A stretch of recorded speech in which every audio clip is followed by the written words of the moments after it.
people. It's Mr. Do Daily back for the latest episode of Dialing with Des on the DoreOnTour YouTube channel. At a slightly earlier time tonight, 8 p.m, I've told Dore that I need to get myself to bed early. He's working me hard and late into the night. So from this week onwards, 8 p.m. every week, if you want to come on and join me, talk about all things Forest, you're absolutely welcome to do so. Of course, the programme, Dialing with Des itself, is a chance for you to get involved, get off your chest, whatever's on it at the moment. There's so much to get through this week.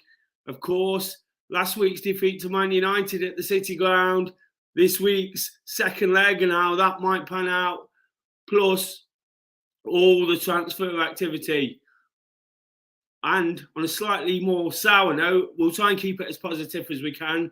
One or two injuries starting to mount up as well, aren't they, to key players. Lots of rumours about certain players and what might be happening with them. So really looking forward to getting stuck into another show. If you've got any comments to add, if you want to say hello, please drop a comment now. I'll try and get through as many as I absolutely can. Try and get as many people live on here to talk about Forest. Of course, that's all we love to do. The last word on the weekend, although we've had a pretty quiet weekend, haven't we? I think we needed a few days to recover from that defeat last Wednesday at the City Ground. And of course, I've been a little bit poorly. You might notice my throat's still a bit croaky from last week, but I am getting a little bit better. So I've appreciated the time off, although it's time to get back into it. We've got another big week ahead. That second leg, of course, and how we approach that, followed by a much more important looking game, possibly another 6-pointer, you might say, against Leeds United and trying to get maximum points at the City Ground on Sunday. I'm looking forward to that one. I think it gives us another opportunity to win a football match, to build on all that positivity that was there before the United game and really start climbing up the table again, hopefully with one or two new additions. As I speak at the moment, and if I look out the window, the lights are on. The lights are on at the City Ground, so you never know, there might be some unveiling to do just yet. But as I mentioned, it's your show. It's me presenting it, but you can come on and talk about absolutely what you want. So if you want to come on, please do. And I'd love to sort of see what's on your mind. What I am going to say today, to get the comments going possibly, one player you'd love Forest to sign in January, realistic or unrealistic? Drop it in the comments. I'll ask all the guests as well. Just one player you'd absolutely love to sign. Mine, I'm going to start this. I'm going to throw one out there. I mentioned his name back in the summer, and I've seen him linked with Newcastle today, which is really interesting, as they seem to be letting another player come our way, and John Joe Shelby. What are your thoughts on him? It's Sander Berg. I'd love to get Sander Berg. I think he'd really complement what Forest have in midfield now and really start putting this forward. Again, it looks like he's possibly going to a different type of club to us, but it's somebody I've really admired for overseas. And of course, we've seen lots of him, like the man Morgan Gibbs-White. You know, and look what he's doing right now. He's really starting to tear it up. Fingers crossed. The injury is not as bad as we see. If anybody's got any information on that, please let me know. Been a little bit poorly this week. I have been out the loop. I've done a bit of research here and there, but I have been a little bit out of the loop. So really, really looking forward to listening to what you guys have got to say. Before I read a few of the comments out and start thinking about the first guest, of course, please drop this episode a like. We'd really, really appreciate that. It'd be amazing if you can. And of course, if you're new to DoreOnTour, the channel, please do subscribe. He's really starting to reach out now for big numbers. So let's help him as much as we can. All I want to do is support his channel, talk about Forest, you know, help a good guy doing good things. So if you can get involved, please do drop a comment, drop a like, drop a subscribe, and of course, come on the show by hitting that link. And on the back of that, if you can subscribe to my channel, I've actually done some content this evening. The first time in 3 years, I've actually had a week off from it because I was that poorly towards the end of last week. So if you could get behind my channel and subscribe to that, lots of DoreOnTour followers do. I'd really, really appreciate that. It's Do Daily. Scrolling across the bottom now, you'll see the links to all of that. I'd love it if people can get behind that and support me. Something a little bit different, just trying to be positive and encourage a bit of well-being. You know, I'm a bit of a runner. It's not all about activity, but it's just trying to be positive about the things I do. Hopefully, we can be positive about Forest, despite this croaky voice. And I'm going to let some of the guys try and be positive about Forest and talk to me about what's on their mind. So, getting to one or two of those comments. Nick says, "Evening, Des. Derby already losing." Evening, Nick. Brilliant to have you on. Fantastic. Especially when you got a small bet on. I'll take that. Mustafa's saying hi to Nick. Eve says, "Good evening, Des. Hope you're well." I'm getting there, Eve. Hope you're really, really well. Just looking through some of the comments. Chris says, "Good evening, Mr. Do Daily. Got to get back on the show, hopefully next week after a victory against Leeds." Absolutely. Come back on, Chris. We always love it when Chris jumps across the pond and jumps onto Dialing with Des. Knowledgeable guy. Love having him on. So if we get that win, it's always a bit more popular when we win, but that's not a problem. We try and get as many as we can on. And don't forget, you can just hit that link, Mr. Door's link there. You can hit that and come on at any point during the show, and I'd love to talk to you.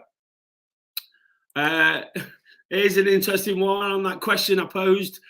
Jimmy White, message to fill in for Morgan Gibbs White whilst he's injured. Yeah, we don't need him permanent, just while the main man's out. So definitely up for that one, Jimmy. And then he's also saying that John Joe's medical is complete. Somebody is not so positive tonight, but again, it's all about balance and offering a difference of opinion. Forest continued to sign journeymen going backwards. I guess that's in relation to John Joe Shelby. But again, your thoughts on that? Please keep it as clean as you can, guys. I can't read some of it out. And Nick said the City ground lights could be for John Joe Shelby. Absolutely. There's also one or two other players linked, isn't there? I think we're being linked with a guy from Atletico Madrid, a defender. I believe we're in competition with Bayer Leverkusen, and one or two other names floating around. So if you've got any rumours, anything to add, tell us who your ideal Forest signing would be. Who would you love to sign, realistic or not? You know, I'd love to know, and just create some conversation in the comments and on here tonight. So without going on too much, my voice is already starting to break up a bit. I'm going to get the first guest on. Good evening, Paul. Are you okay? Hello, Des. Yeah, not bad, mate. Thank you. You? Better than you were. I'm better than I were, and you're calling all the way from sunny Skegness. Absolutely, yeah. Right, let's what get is into it you want to talk about? Well, I'll answer your question first of all. My ideal signing this window would be Conor Gallagher. Okay. I said in the summer we should be going after him, but obviously we got MGW instead, so that was fair enough. But I'd really like us to go for Conor Gallagher. But the big thing at the moment is that people are writing off the signings that we're either making or potentially signing before they've even given them a chance, which is pretty normal for Forest. Whilst they're not the same as the ones we were making in the summer, I think we're trying to do what people said we should do and sign people with Premier League experience. They might not be the most exciting, they might not be the most thrilling, but they have been there and done it in the main. And hopefully they'll come to us and do the same thing. I mean, there's lots of things we don't know because the club seem to keep us in the dark pretty much about the injury situation. So we're thrashing about in the dark about that.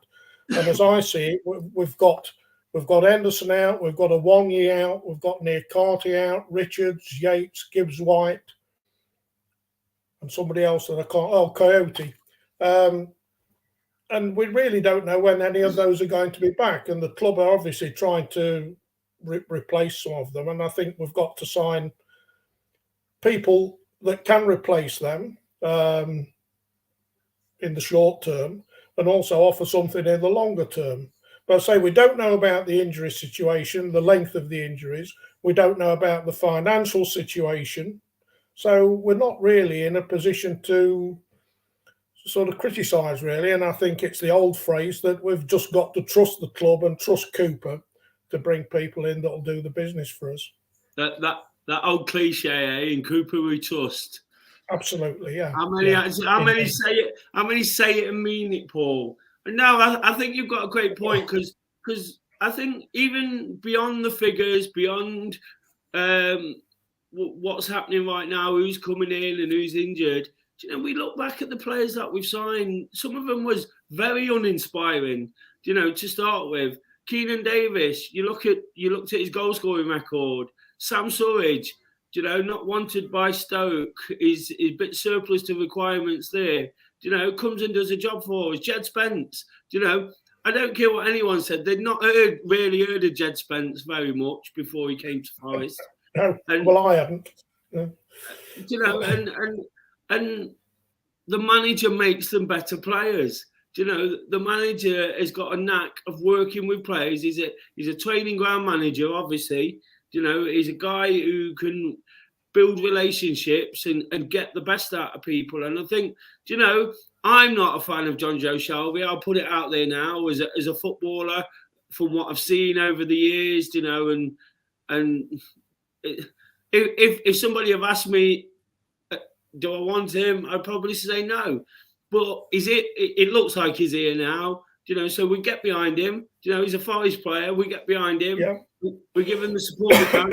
And hopefully, he proves a lot of us wrong. Been saying about one or two players in the first team right now. I've been saying, hopefully, they prove us wrong, because nobody's got an agenda against these guys when they become a Forest player. But it seems some have before they even play a football match. Sometimes we've been made to eat humble pie, and I'm quite gladfully eat it again if it means survival and climbing up the Premier League this year. Yeah, I can remember actually sitting here listening to the radio, and Forest, obviously it's several years ago now, we were away to Charlton, and it was one of John Joe Shelby's first games. It may even have been his debut when he was 16. And he actually marmalised Forest on that day. And I remember sitting here thinking, God, I wish we could churn out a player or two like that. And now, after all these years, he's finished up at Forest. Now, whether he's on the wane or not, I don't know. But I'm not too fussed about him, really. I think he'll do okay. And it's like Wood. I'm really quite pleased with Wood, the signing of Wood. I think he'll do a great job for us. He'll offer us something different, and I think that's what we've got to be looking for at the moment, either people that are better than what we've got, or if they're not better than what we've got, different to what we've got, so that Cooper's always got an option. I think that's the point. I think that's the point. I've said it for a long time now with Forest and the recruitment policy. You've got to be improving. They've got a team of good players, some not so good, but mainly good players. What they need to do is get great players around them. For me, the likes of Gibbs White and Johnson are great players. Danilo looks like he's going to be a great player. For this level, this team, I'm talking relatively to where we're at. They're not all-time greats, but great players in this team, standout players in this team, I guess. So what we've got to do is find more of that. For me, it's about buying more of those. And again, things might have been upset a little bit with the way the injury situation's gone over the last few weeks. So let's hope that they've almost sort of taken that in mind and potentially had players in mind, for such situations. It might not have signed to John Joe Shelby if Yates was fit, and 100%. I don't know what the situation is with Yates, but if they got a Yates or if Lewis O'Brien had stood up to the plate a little bit, and and taking one or two of his chances. They might not need to go for these players. But again, I was a massive advocate earlier in the season of shouting for Premier League experience. We all wrote off Sergio Aurier. I get told off for saying his name wrong. Aurora. Sergio Aurier. That's it. We all got told off for. We all kind of wrote him off in a way, thinking, "Oh God, that guy was a bit." To me, he was a bit of a headless chicken at Spurs. Always looked to be a bit crazy and caught out of position and kicking people and doing the wrong thing. But he's been an absolute revelation for Forest, hasn't he? So it's important just to realise, Premiership experience amongst this team. Because there's still areas on the football pitch where we really, really need to improve to be considered a really good Premier League team. And again, when I say really good, I don't mean the top 6. I don't really mean the top 10. But a team when I say really good, I'm thinking of a Brentford maybe or a Palace, a team that's probably not going to go down. And that's almost the first stage we want to get to, isn't it? Now, if we can stay off relegation, we want to be that team that finds that level of security. Personally, I think the owners and the people in charge will be looking a lot higher than that. I think Forest fans might be surprised over the next few years. Whilst the Premier League's tough right now, I think they won't stop. And they'll just keep improving, and they'll keep improving, and they'll keep improving. And you see with the likes of Danilo that it's starting to happen in my opinion. Do you agree, Paul? I do. Yeah, I think the first thing we've got to do is stabilise, isn't it? It's just stabilise make sure we don't go down, stabilise the club, and then just make sure we get little steps, baby steps, until, as you say, we're comfortable in the middle of the league. And then if the ownership want to, you can then push on from a position of sort of security, not where you're not always looking over your shoulder. That's my thing. I don't know, what do you think about the communication of the club as regards injuries, Des? They do have a bit of a tendency to keep us pretty much in the dark. I mean, I'm not suggesting any of us have got the right to know all the nitty-gritty of it, but a little bit more information, I think, could be, make people a bit happier if they knew a bit what was going on. I mean, we don't know when Henderson one day is going to be back to play Leeds, the next day he's not going to be back for another month. We certainly don't know about Niakate and Richards. They do tend to keep us in the dark a bit, don't they? I don't know what you think about that. They do, Paul. To be honest, and I'm not one I won't sit on the fence if I've got an opinion on something, but I can see why they do it. I can see why, because they use it to their benefit a lot of the time. They're talking players down, saying they're injured. They're not playing, and then all of a sudden they are playing, and that's that could be a tactical edge, couldn't it? Yeah, absolutely. That could be the 1% where another team took their eye off the ball in that sense, and they've gone and done it. So I can agree with it. Some of the longer term ones, it's frustrating because we've seen these players come in. We've had high hopes for them. A lot of people, and I think wrongly so, are pinning all the hopes on the likes of Niakate to change their fortunes. And I think that's a bit unfair, and that's where a little bit of transparency. But you don't know what happens in a football club. There's so much from day to day, and perhaps sometimes it might be a case of players are ready and then they break down again. And little things like that. So I think it's important just to. What I try to do, in all honesty, with injuries is just not think about it. Because like yourself, it can get a little bit frustrating when you think, oh God, I've no idea what's happening with Morgan Gibbs-White or Ryan Yates. I've got no information. I've not, like I said at the start of the episode, I've not actually done as much research as I normally would. But if I think about that too much, it will stress me out as a Forest fan. I'll be thinking, oh God, how do we cope with two of our better players this season? And our best player this season is one of them. And I think they're the two best players this season, if I say it like that. So how do we cope without those two guys? And we can end up doing our own heading. It's almost like when guys talk about the admin side of it. You might have heard me on these channels say, I don't care who the CEO is. I don't care who's in charge, who's doing this, who's who's putting the posters up on the wall. You know, I don't really care. I support the team. I don't support the rubbish that goes on. And it's just that thing where sometimes we just have to get on with doing our bit, I feel, you know, and yeah, we're here talking about it. I'm not being too contradictory here because this is about what people want to talk about. And that side of it is important to some. But I think that the most important thing is getting into the stadium and really getting behind the team, or wherever people are, you know, supporting in a positive way. That sort of drives the club forward. And I think we've seen a lot of that recently since the previous Man U game, the one in the league. You know, there was a massive upturn and a massive feel good again. And we know what a difference that makes for Forest. So I guess what I'm trying to say, Paul, being the positive person I am, you watch Do Daily. I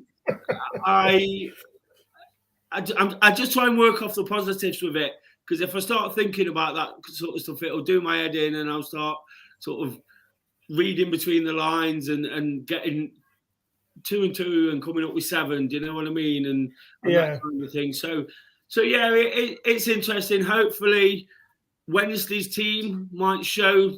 It'll be interesting, I think, Wednesday's team. You know, with the talk of players going, and with the fact it's after the transfer window. And the injured players right now, and players who weren't deemed fit before, it'd be really interesting to see who lines up. I would have personally, and if anybody wants to sort of talk about this, I'm open to this. I would have personally put out a sort of the team that ended the last game. I don't think that team's good enough. I don't think most of the players are in it are good enough. But to avoid injuries, to almost play them into a bit of form, maybe. You know, give them an opportunity, give them another run out. We saw what happened at Blackpool. They're not going to turn that around, just be realistic. But just give them a go. And if something miraculous did happen, you know, again, you've got another pool of players. But I can't see that now, because I think 2, 3, 4, 5 of them might leave. And then you're talking 2, 3 of them might be injured from the start of the Man U game or the last couple of weeks. And then all of a sudden you've got a bit of a mixture of the two. So it's going to be really interesting on Wednesday, I think. And like I say, if anyone has got anything to say about that, please do drop your comments. But just lastly, Paul, you know, it's been going well. I know you're a positive guy. Are you still really, really confident going into the second? We're at the cup, of course. It was nice while it lasted. Are we all right in the Premier League? Well, I think so. I genuinely do. Obviously, it'd be nice if we could make sure at the end of tomorrow that we're perhaps in a bit better position than we were before the window opened. But yeah, I think I've got every confidence that we'll have enough. Yeah. It might get a bit tight towards the end of the season, but I think we'll get there. Yeah. Absolutely. But thanks for joining us, Paul. Always a pleasure to talk. Always great to catch up. Nice to speak to you as well, mate. All right. Thanks for all the support. Okay. And, take care. All right. And you, Des. Yeah. Bye, mate. Bye. Okay. That was Paul. He's a friend of the show. He's been on before. Love speaking to him. He follows my channel as well. Just a quick reminder to subscribe to DoreOnTour.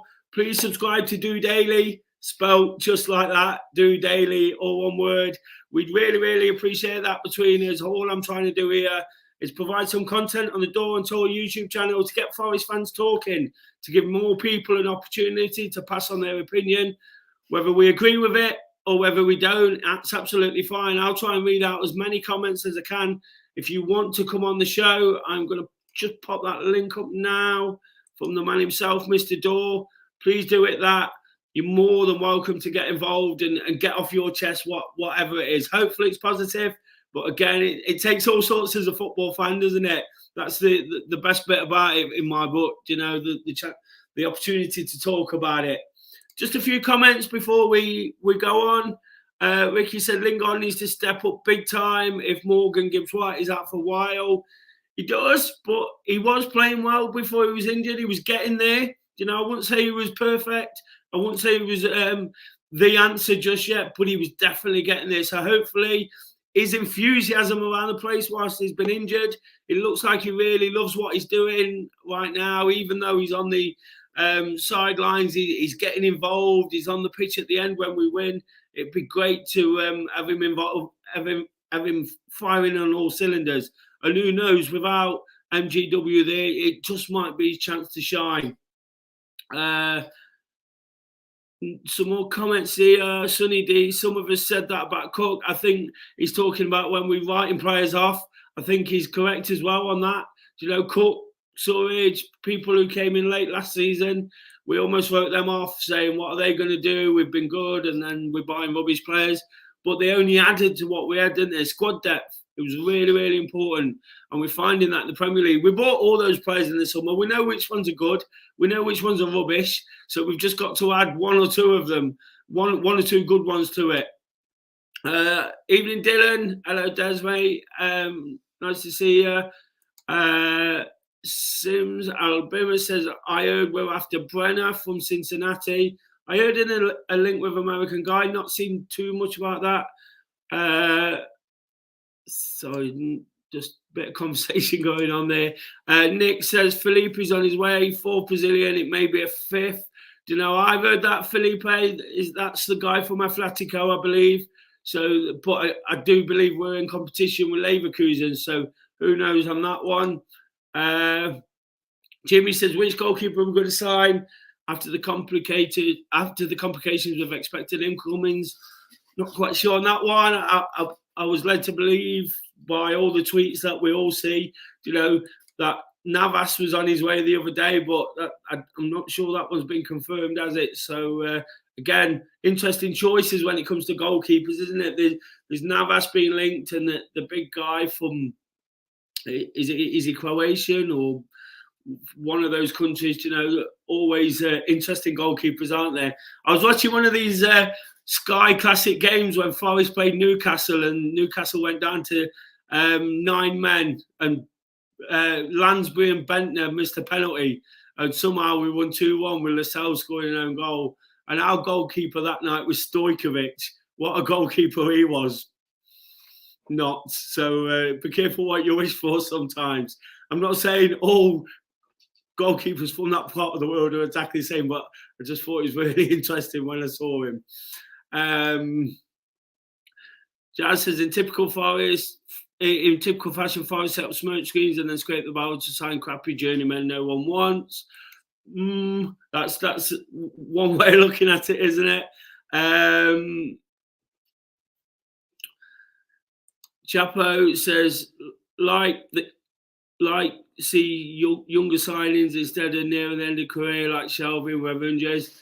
I think it's good. It's a bit of needs must right now, isn't it? Because of this injury situation, I think 1 or 2 possibly wouldn't have come in if it wasn't for that. We saw it with Surridge, didn't we? Surridge has got his fans and his those that are not quite keen. But when he came in, it was probably because of an injury to Lewis Graben. You know, and that one worked out quite well in the end, didn't it? He did enough to prove that he's been valuable to Forest over that time. So I wouldn't just write them off because it appears that they've been signed for that reason. I guess that's what I'm saying. Jimmy says Cooper is still our best signing of the season. I think he's the best signing of any season, to be honest.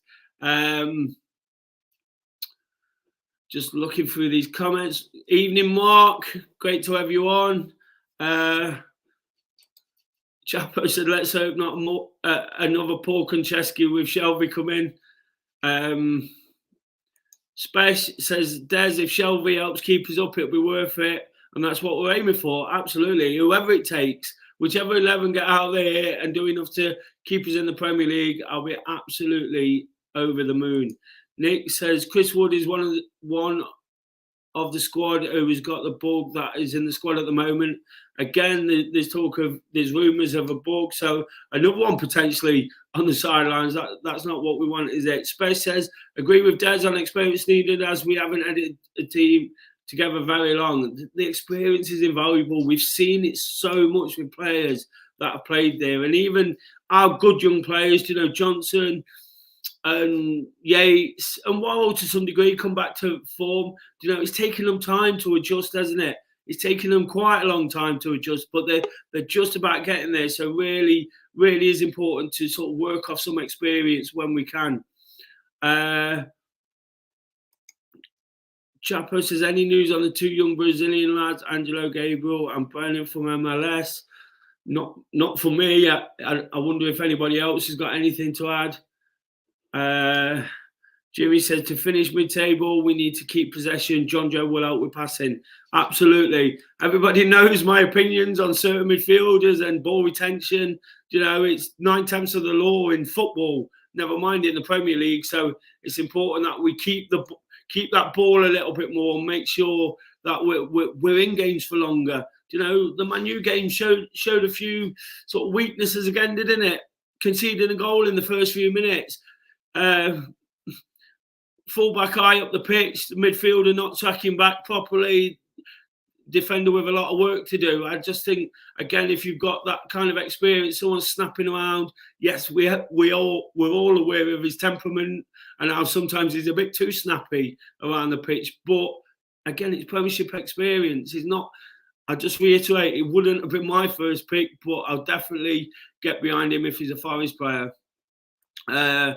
Chapo said, glad Navas didn't go through. No, asked about PSG keeper Rico, who was at Fulham, to Endo back.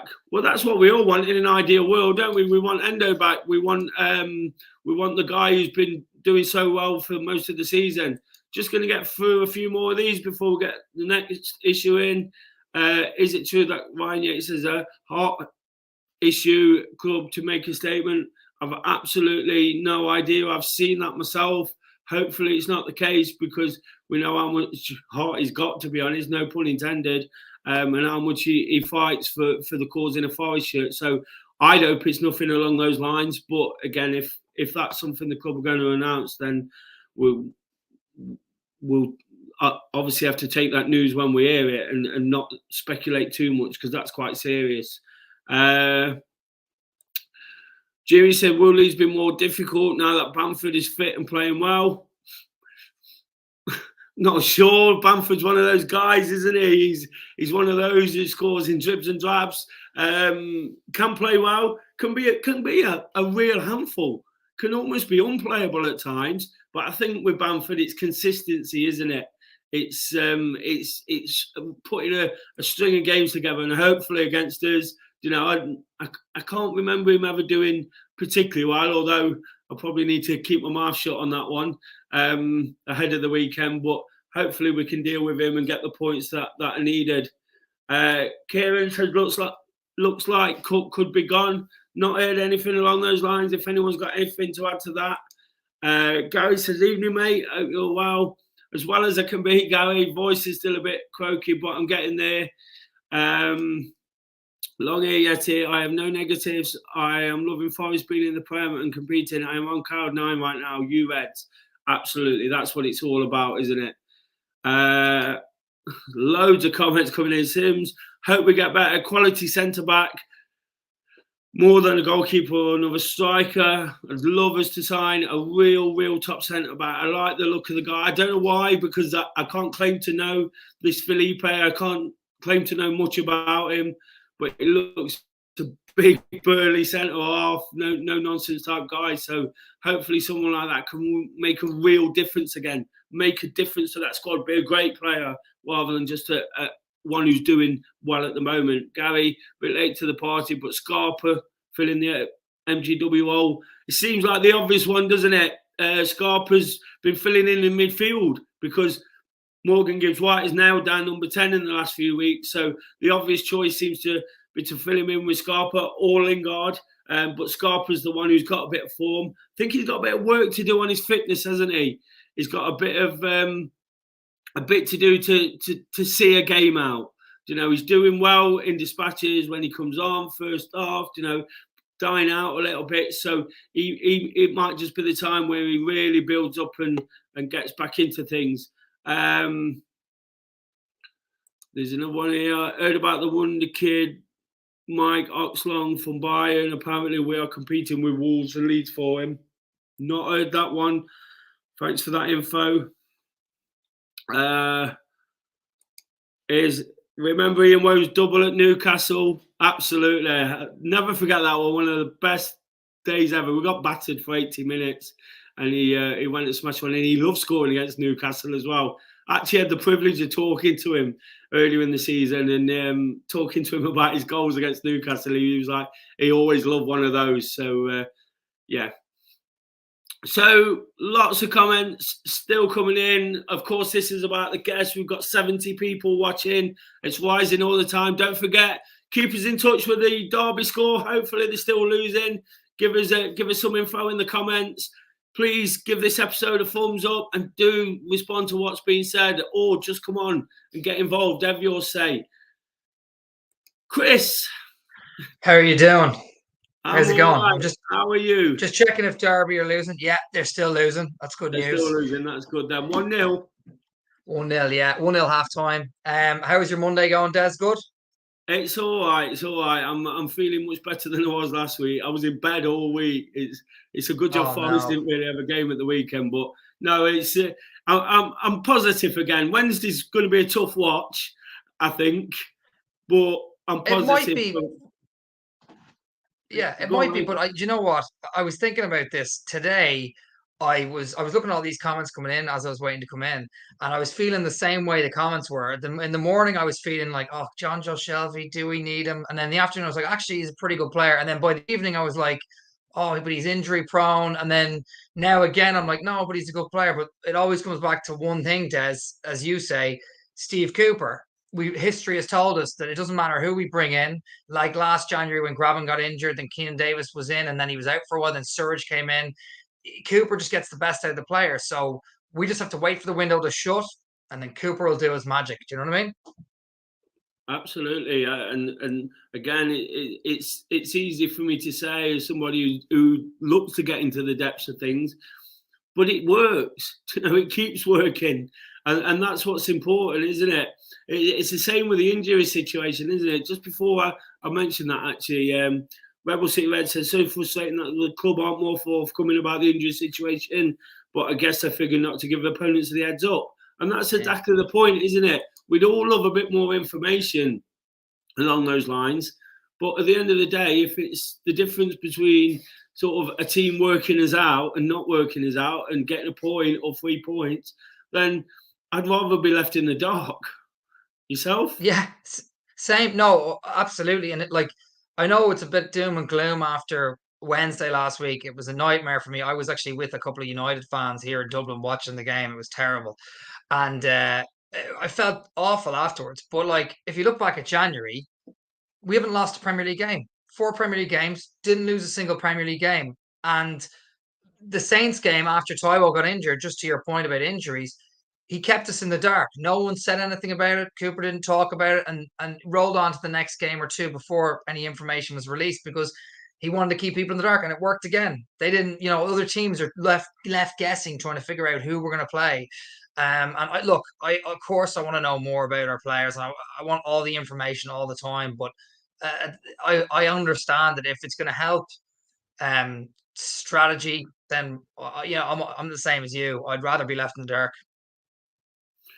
Absolutely, and on that, going back to transfers, and the transfer window and what's happening at the moment, and these players coming in, who is it? Who's your ideal signing? Who is it you'd like Forest to get?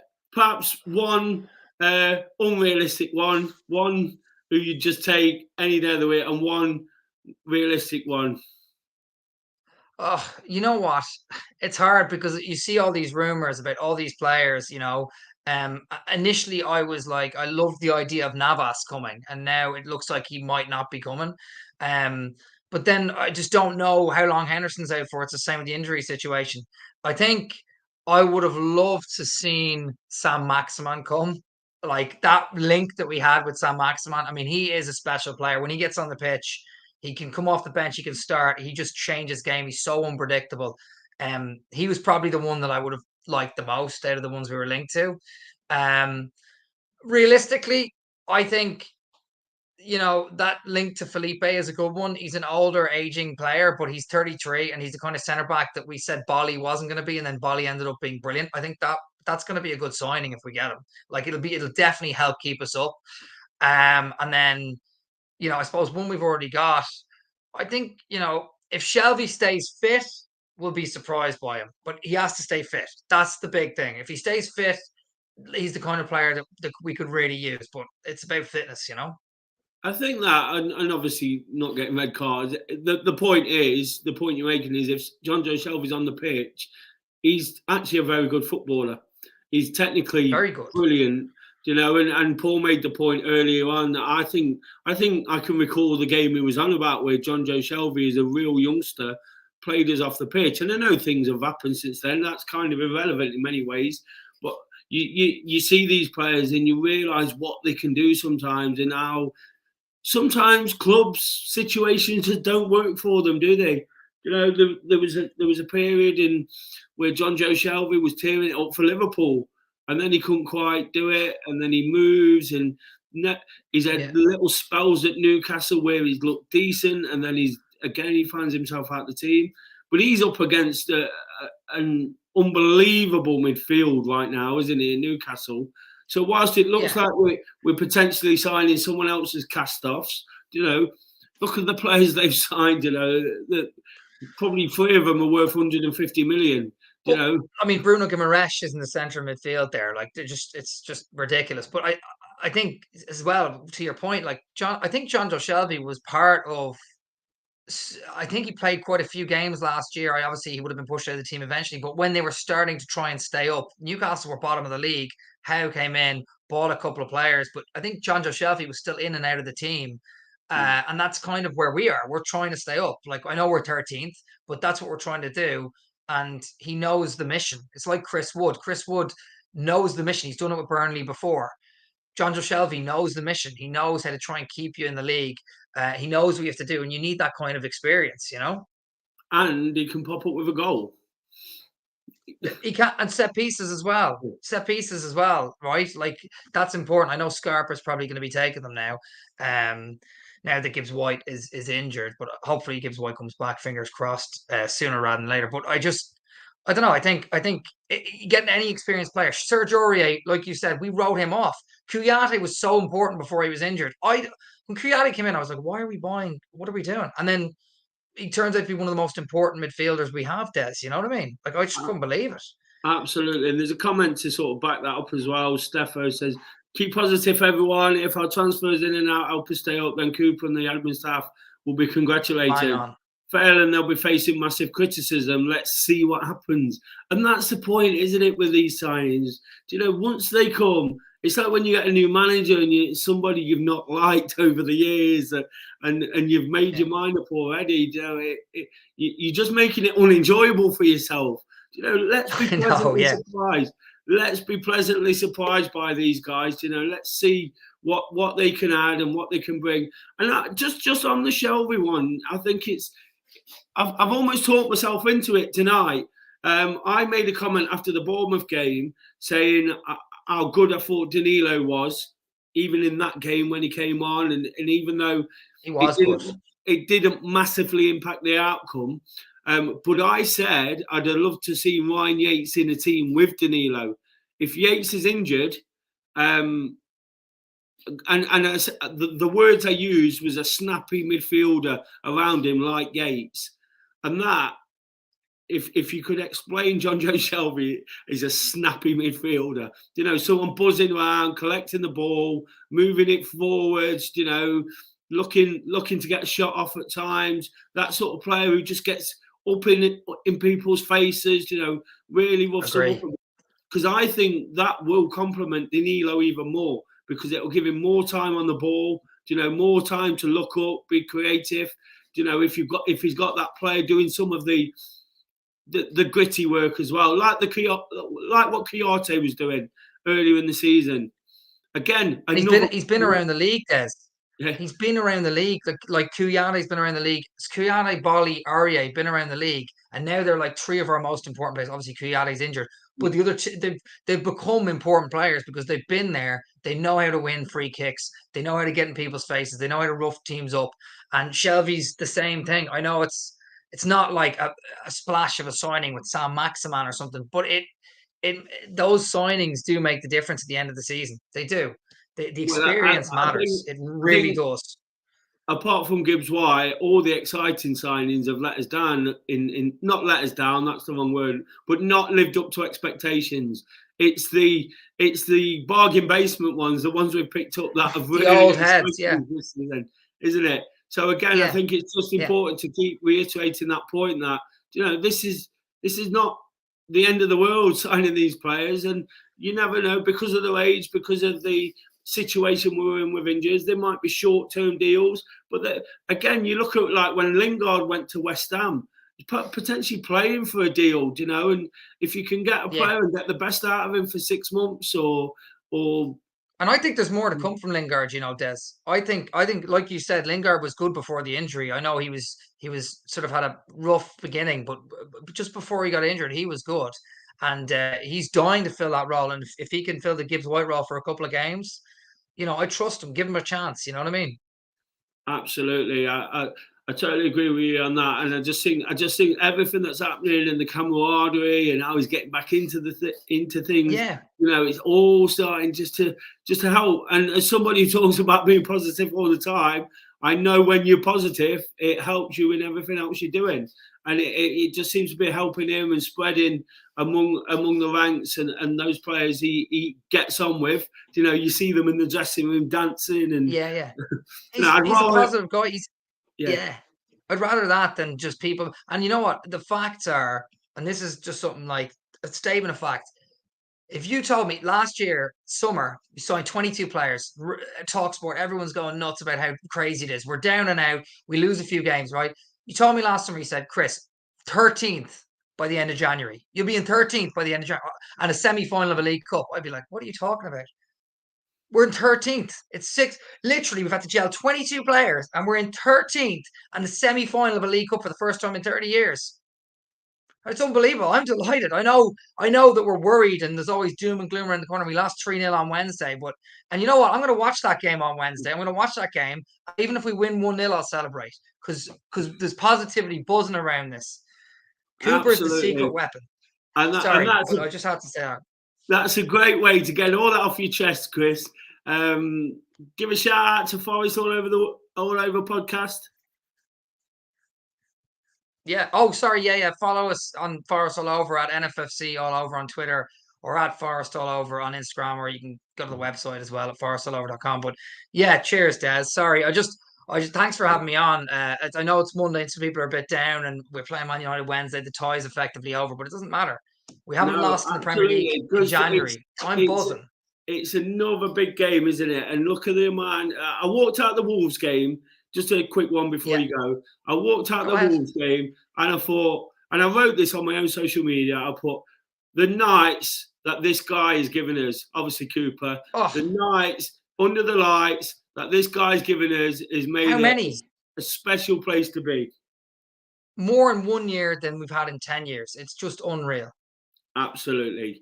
Well, thanks for joining us, Chris. Love your enthusiasm. Legend for having me on. Love your positivity. No, you're a legend. Don't leave it too long before you come back on again, and we'll chat more about how well John Joe Shelby's settling in. Yeah. Hopefully good. Right. Take care, legend. Take care, Des. That was Chris from Forest All Over podcast. Don't forget to check that out. He was really on it there, you know, really positive about what's happening. Couple of comments before we move on. Nick says they're the winner of the Derby game, goes to Man U. Even more reason to want West Ham to win. Chapo says from St Max to Shelby. And then let's not write this guy off yet. I think he's got an habit. He's that player you love to hate, isn't he? Do you know, if we hate him, lots of opposition will hate him as well. Shelby can pick a pass and shoots, get stuck in as well. We were making that point in that conversation with Chris. More comments about Shelby. He's getting people talking. If anything, Shelby's only a few games away from an automatic contract renewal. That's why he's available. For whatever reason, if Steve Cooper thinks he's a good player, you know, he'll do for me. Gary said, looks like our signings are experience-based to keep us up. The strength for next season, absolutely. Nick says Eddie Howe confirmed that John Shelby move is more to do with his contract than his injury status. It's interesting. Just looking at one or two more. Rockability Gardner, Dore, Des and Co, simply the best Forest YouTubers. Thanks for the nice comment there. We'll take that. We know there's lots of choices these days, so it's absolutely your choice who you watch. Appreciate everybody looking in now. We really do. Keep your comments coming. Keep hitting, smashing that like button. Get behind me doing this for Dore. You know, all I'm trying to do is get behind him and his channel, because it's done his pride, hasn't it? Over the last few years, over lockdown, all the content, all the enthusiasm, all the screaming like a girl, you know, on the vlogs. You know, what would we have done without that at times? It's just enough to get us through some of those bad days. So yeah, get behind the channel if you can, guys. Please do subscribe. Please subscribe to Do Daily as well, my channel. That'd be absolutely amazing. Something a little bit different. Check it out. But again, I'd really appreciate that. Rebel City Red says, no doom and gloom here in Bread and Lard Island. I think he means West Bridgeford. Totally positives, looking to the Leeds game and stating the bleeding obvious. A win gives us breathing space from the relegation pack. Again, a win would sort of forget about any negativity over the injuries, over the results, over the perceived lack of quality signings. That's an interesting one, if that's true. Assombalonga gone Watford. That's really interesting, because I thought he'd finished, to be honest. Dore's still getting the comments about his diamond play button. Some of us are a little bit too old for that. This one sounds interesting. 2-0 West Ham. Mikel Antonio. He's definitely still a red. And there's one or two rumours of him being linked back, isn't there? So has anybody got any thoughts on that one? I bet he's getting a bit of stick at the moment, or giving it back at least. So really glad to see that one's happened tonight. So I'll look to get the next guest in. Like I say, keep those comments coming. Keep talking about anything you want to. Do join in. I'll just quickly, before we get Anthony in, just post up that link wherever it is. It's just here, look. Please do join us if you can. I'm going to get the next guest in. Somebody new. Good evening, Anthony. Are you all right? Hey, how you doing? Good to see you. Thanks for having us on. It's tomorrow here where I am. I'm in Sydney.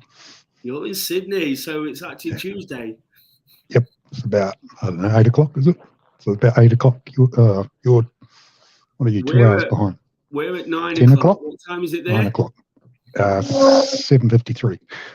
7:53. So yep, so you've got the whole. It looks like the sun's shining as well. Yeah, it was bucketing down yesterday, but pretty warm. So had some 30-degree days, which has been quite nice. Wow, great to have you on. Fantastic to have someone checking in with Dialing with Des all the way from Sydney. We've had them from Canada and America and Argentina and wherever, but I think this is my first one from all the way from Australia, the other side of the world. So appreciate you for the price of one. To join with a Forest chat. What is it that you want to talk about? I like the sound of some of the players who've been linked with. So the boy from the Bundesliga, Tar, is it? T-A-H? Yeah, I think he would be a great buy. Sort of phone up. What sort of excites you about him? He's a big, solid unit. He's 26. He'll fit in nicely behind if we ever get our injured player back. So, and being a Kiwi, I'm quite looking forward to seeing how Chris Wood goes. The only problem I've got is if we, he plays up front, he sits in the middle of the pitch and he heads everything. If you put him out on the wing and expect him to chase things, he's going to look ordinary and there'll be people saying he's rubbish. So, I don't know. I think that already happened in the Bournemouth game, didn't it? He was played in a position, but like you say, you probably followed his career more than most. Like being a Kiwi, as you mentioned, he's a horse for a course, isn't he? Yeah. So I mean, I don't think you could be a rubbish player and score 50 Premier League goals, can you?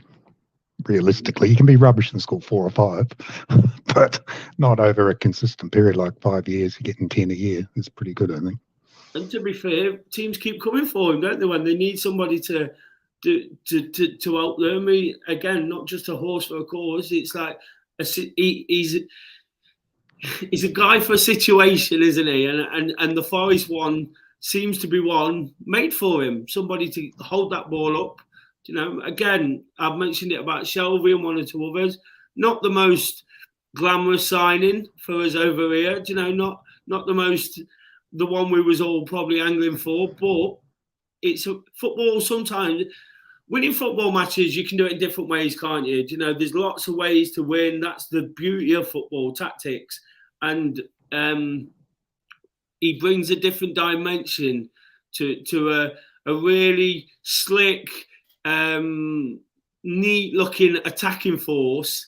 He's the guy you throw in there when you need that battering ram almost, when you need to lump the ball in late on in games and you need to get those vital points. He's the type of player that we'd look forward to. There's a comment here actually from Spesh. If Chris Wood is used properly, it will bring other players by creating space for them. And again, with those creative forces of Gibbs White and Lingard, if they get a little bit more space still, they become even better players. Yeah, I guess Chris Woods was always, it's going to be a hard sell for him because we signed Scarpa and then Danilo and then, Wood. So we've got the 2 exciting Brazilians and then just someone that does the hard yards, isn't it? So I presume, because he looks like a big boy. And I reckon a couple of defenders are going to have to be on them. And if 2 defenders are on him, someone's got to be free, don't they? Absolutely. Is there anyone else that sort of takes your fancy as a Forest player? Yeah. So people have been linked with Navas. Not quite so sure. It seems to be just another version. I don't know, another version of our Welsh boy, but slightly younger, maybe a little better. But sounds expensive weekly. But we were getting linked with the Croatian goalie. Leverkusen. Something like that.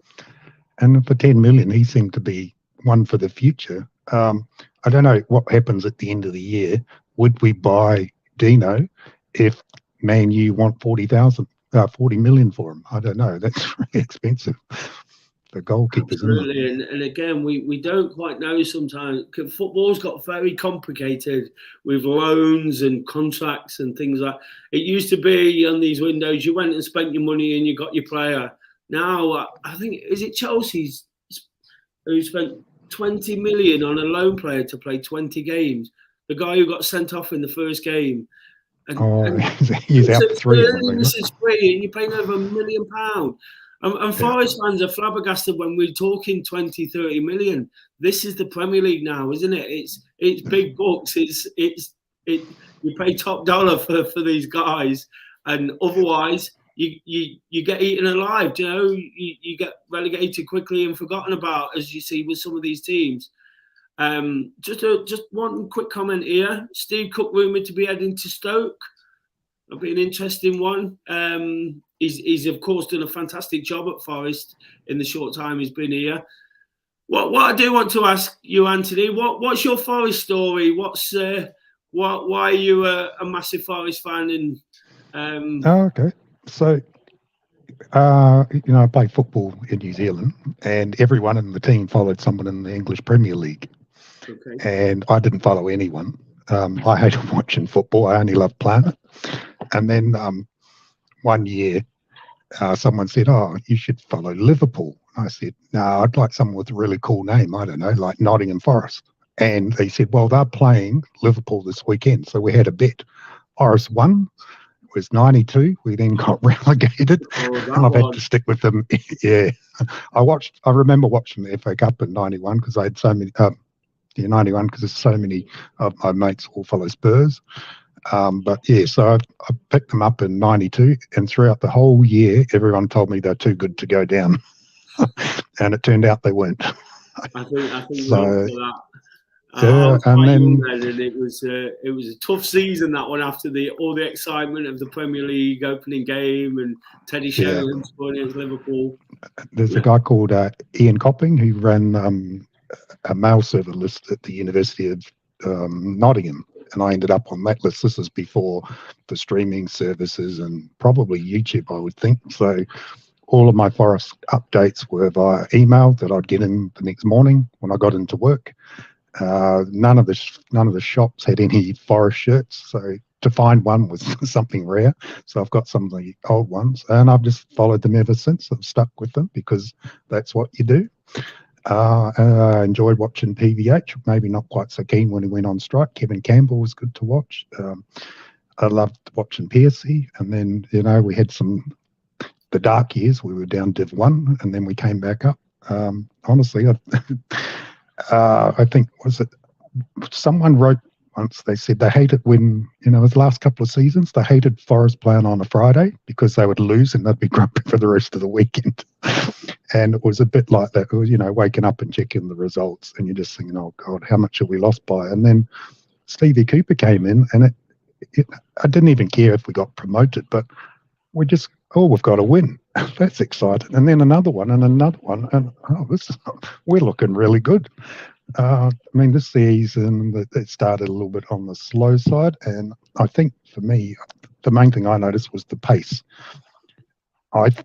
When I go and watch that, because I try and keep up with the old boys to see how Ethan Horvath's doing at Luton, and I'm just surprised how slow the game looks compared to any of the Premiership ones. And I think that's where, unfortunately, people like Steve Cook's been caught out because he just can't keep up.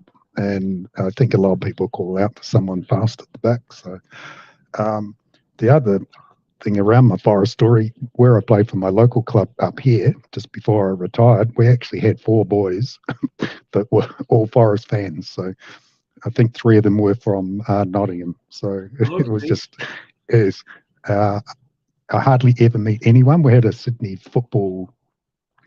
supporters catch up and got to meet Chippers. He gave a great little talk, and I'd had a few beers and was trying to video it, and I sent it over to Dore. It was a bit rubbish, but he put it on anyway. So I remember that really now. good. I remember what you're talking about. Great that you met Chippers. Of course, he broadcast on Forest for a long time, and he went over there, didn't he? There's a comment here I want to sort of pick your brains over. A couple of things you mentioned there. The first bit, Stoker rumoured with Cook. What I really want to say about what you said about the Championship, I noticed that. I was watching Championship football thinking, oh my God, is this what we've watched for the last 20 years? This is shocking. So it's just what you're used to, isn't it? What you wish for sometimes and who you wish for, because these guys. But then the reason that caught my eye as well, depending on business Stoke doing with Suter, I actually like the look of this guy. He plays for Australia, of course, and he played really well in the World Cup. He was brilliant. I'd quite he's like about 6'12", isn't he? Pardon? He's about 6'12", and he's only 24. I think he came back from a reasonably serious knee injury. I don't think he's the fastest player, but he's going to get every cross that comes, and he's got an engine like Ryan Yates, from what I can tell. Yeah, he's about 4 foot wide as well. No, I noticed him at the World Cup, and again, it's interesting that it says they're Stoke doing business. Forest, of course, well, not of course, but for me, Forest are looking at centre backs and should be. That's one of the areas I feel we can vastly improve it, even if it's to support some of the guys there. So again, it's somebody I'd be interested in if there was anything along those lines. I've not heard anything. The name popped up with yourself there, being on the other side of the world. And Suter has been linked with another club, but it wasn't us. I can't remember who it was. Okay. And then, of course, there's a comment there. Gary Cook move also depends on Felipe coming in. But 1 or 2 things around that move as well. There's potential movement in kind of a triangle. So you never know. His age is 33. It doesn't matter if he keeps us in the Premier League, does it? And who knows with these type of players. So talking about the Premier League, we're trying to be positive amongst everything that's gone off. The Man U game's been a bit of a glitch. It's been a bit of an anticlimax somewhat in the season. We was all looking forward to it. Do you think Forest have got enough to see the season through, to stay up, to do enough to build on what we've done this year and take it forward next? Well, I think if you look at it mathematically, we need another 18 points possibly. And what's that? We do pretty well at home. 6 home wins will be enough, or 4 home wins and a couple of on the road draws, and that's all doable, isn't it? I mean, Leeds will be a big game. I don't think we'll end up in the relegation zone again for the rest of the season. We might drop down close. We might be 17th for a bit, but I think realistically we can still finish 4th and get into Europe. Wow, that's a claim. I don't know if that's still mathematically possible now. So I was actually hoping we were going to get through by winning the League Cup. No, It's going to be a tough ask. So it depends how. It depends what Man U do with their team. If they go really light, then we might burgle them. Hope so. Let's hope so. Will you be watching the game on Wednesday? Yes, I'm going to work from home that day because it's on Thursday morning and it's actually on one of the streaming services that I've got. So none of the other games seem to be, but that one is. So I'll go and watch that. Oh, good stuff. And thanks for choosing Forest that day all those years ago and sticking with it. I had to, yeah. So that's the thing I remember about it. It was, I think that was the year that they closed the Cop at Liverpool. And of course, whenever you bet with someone that follows as a Scouser, they always want, they were at home and I had to give them the draw in the bet too. So never trust a Scouser. But no, that's great commitment. I live the other side of Trent Bridge. You live the other side of the world. So that's a long way to be supporting the Reds from, but we really appreciate it. And I appreciate you coming on tonight and getting a chance to talk to you. So keep that positivity. Top 4, here we come. No worries. Thanks, Mike. Thanks, Des. Thanks for having me. Yes, really appreciate you coming on. That was Anthony. A great story there about him supporting Forest from the very first season we got relegated out of the Premier League. Really do appreciate him coming on. It's fantastic to have people coming in from all around the world. That's what this channel is about. It's just about welcoming all sorts of Forest fans, because it don't matter in what shape or form we come, how many times we watch them, where we watch them, what we do. We've all got that shared passion, everyone, and that enthusiasm for supporting the Reds. Before we move on to another guest, just 1 or 2 comments there. This name's starting to crop up. Tar, Anthony mentioned him as well. We're bigger than Van Dijk in the Premiership, German international. Again, the types of players we're starting to be linked with. There's a significant shift, isn't there? Nick says Antonio coming off for West Ham, probably saving him for Forest. Just saying. What's people's opinions on Antonio for Forest? It's a rumour I've heard, and I was asked about this today. It's not necessarily one I'd go for, but if I thought about Antonio playing on that left side, where we was told Tyro couldn't play, although he has improved somewhat, and where Chris Woods couldn't play, if we need a player to play down that left side. Again, Antonio's goal-scoring record hasn't been the best of late, but someone coming in off the wing, at the level we're at, is there many better players that we've seen at the City Ground doing that over the last few years? Of course, he's not that player now. Things have changed, but you never know. 2 or 3 goals could be the difference in the Premier League. So, what's people's thoughts on Antonio? Danny says, hearing some awful rumours about Yatesy. Does anyone know anything about this? Absolutely don't know anything about it, but hearing the same kind of rumours, hopefully we get some good news and Yates is in fine form before we know it. Absolutely love Yatesy and what he does, so really don't want to be hearing stuff like that. Dor said, lads, come on the show if you like. Click the link above. Lots of people making comments. Japo says, him and Niakate, Worrell, Bolly, strong centre-backs. I think that's again referring to Tar. And Long-Ear Jesse says, Evan Woods, they're both similar, but yeah, as an inside forward, maybe. I think that's in relation to my comments about Antonio. And Mark would love Antonio back. Somebody who's definitely in the Michael Antonio, just to get that chant going around again. That would be absolutely amazing. And who can forget the start we made under Psycho? It went a bit different. It went a bit indifferent after that. But yeah, plenty of people still in.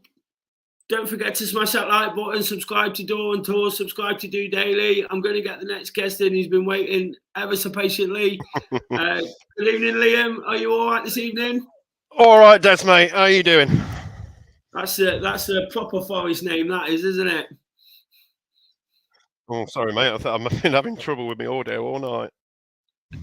It's all right. Are you there? You on mute? Yeah, you okay now? Hearing me all good? I can hear you, yeah. I said that's a proper Forest name, that. Whoa. Yep, it is. Liam's one of our own. So you Sorry, say again, Des. Sorry, mate. We're on different wavelengths here, aren't we? I tried to slow down a bit for you. What's your thoughts on Forest at the minute, mate? What is it you want to talk about? Well, it's amazing we've been like in recent years, whether people have seen me about or even yourself knows. Well, Ben certainly knows. I used to work for Forest, so okay. I worked at the City Ground and I left there in 2019 to start a family because it was a bit of my time, including my full-time work. But that was back when we were still scrambling around in the Championship sort of thing. See the transition and from that sort of era and then like to now has just been absolutely mind-blowing. And to be honest, because I got to feel the atmosphere, but I couldn't celebrate me being a member of staff. But I'm quite jealous now that people are going now, and it's quite a fun place to be. We're being the 12th person. No matter what, we're just encouraging the team to just do their best. Absolutely, it's a brilliant place to be, and I'm sort of gagging to get back for the weekend now. The Sunday game, the Premier League, the League Cup was exciting while it lasted, but the bread and butter of the league, isn't it? And when we win a league game, the sense of the feel that 3 points gives us, the difference it makes to the weekend. The cup games are great. They give you that instant sort of gratification and that feeling. But those 3 points, realising how much difference it could make over the season, over sort of the next few seasons, what happened under Cooper last season, building 3 points, getting to promotion and then finding yourself where we are. It's a fantastic place to be. And it's just, you've been in the place. It's a special place anyway, isn't it, to all as Forest fans? But when they're winning, there's nothing else quite like it, is there? There's absolutely nothing quite like it. And like I say, my experience as a fan and not working there was probably my first ever game, and that was playing like Bradford City. What was it like? Yeah, back in the Van Hooijdonk sort of days. I think it was a 2-2 draw, and that was on a school trip. But saying that, it's just I keep, I run a game now. Do you know what I mean? It's, my kids are growing up now, and I just want to go and feel that feeling basically that Cooper's brought to the whole city, the whole club. It's just brilliant and great to watch, and just hearing fans talk about it. It's just nice to see. It's a boost. It's a morale boost, especially for what we've all been going with the 3 points sort of thing. We're kind of like realising how much of a do just to get the 3 points in the Premiership. If you see, the type of football that we're playing in the Championship, and we're like, we're building, 3 points like that. But it's contrast of how tough it is to play in the Premiership. I think I made the point a couple of weeks ago, Liam, that it's great to sort of blow teams away and win football matches the way we were last season, but it's also fantastic to know you've been in a fight. To know it's been hard work, it's been tough. It's been a battle, and battle hardened.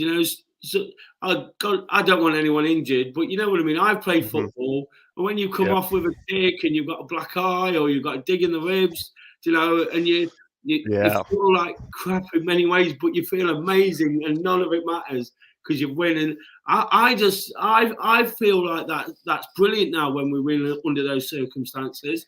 Of course, you've still got the those that complain a little bit about that kind of thing, and we should be better and we should be doing this. And of course, we take a few beatings from time to time, but when we can feel like we've earned it, when we can sort of hold our head up high and think, no matter what you do to us, you can't beat us. That's a great feeling. Exactly. Even my namesake of a player, even to begin with, was a bit this sort of thing. I know, he's homegrown and all this, that, Forest through and through, the determination. But then, like now, what him and the whole team are starting to really gel together, communicate together on the pitch. It's all kind of like all clicking together now, sort of thing. And it's just wonderful to watch. And I do think we will stay up. I honestly do. You and Paul alike. Sorry? I said you and Paul alike. You drifted away a little bit there. I've asked everybody tonight, who would you like to see Forest sign? What would be a great addition to this team? Oh, that's a toughie. I don't think I've got any specific player, but I think we could do with at least, I think it's been said, probably another at least centre back for cover. And I still think probably another striker. It's interesting, isn't it? I tell you what, the type of player we have been linked with a lot recently is a winger. St. Maximin, that type of player. There was talk earlier in the window of Zaha even, and even I even heard Anthony Gordon's name mentioned. So it'd be interesting if they look at that type of player, maybe somebody who can play out on the wing and cut in and beat a man. It'd be really interesting to see. And I think in the sorry, Des. Just before this guy's interrupting. I don't know who he is. 70 away from 11k subs. Please hit the subscribe button. Get Door to 11k. Come on, 70 people. Hit that button. Sorry, mate. Go on. What was you going to say? So, like in years gone by, again in those years that I was working there and watching the team play, very frustrating to see some players that just weren't actually running past their man. Them, stop, start, that sort of thing. It was going forward, then passing back, going forward, going past. Like I say, we need them sort of players that we've got now that will try and at least beat somebody. It gets the crowd going, gives the team a buzz, gets that striker in the box. Some get a notch or get a touch or something like that. But absolutely, and it's just a level of player, that we're being linked with. It seemed a bit crazy in the summer, but now we're signing Brazilian internationals, potentially Germany's centre back. Players that have been around the Premier League for a long, long time. I think it's a little bit disrespectful to discredit some of these signings. John Joe Shelby. Again, I said it myself. I'm probably guilty of it right at the start of the episode. I said he's not the player I'd sign, but you look at it. What a career he's had in many ways. He has, and like I say, he was first. He's spotted by Liverpool, wasn't he? Playing further down the leagues. Was it Charlton or somebody like that? Yeah. Who it was? Yeah. I mean, and I think even when he went there, they thought it was like another something like that with his long range passing and that sort of thing. But then all of a sudden, you're seeing the red cards and lashing tackles, creeping into his game. And when we were looking to sign him, and that's the first thing that I thought, are we signing ability here? Where do you know what I mean? Is he, has he still got that part to his game? Jumping into these tackles and all that. Not saying.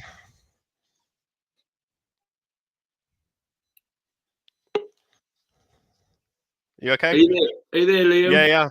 I'm here.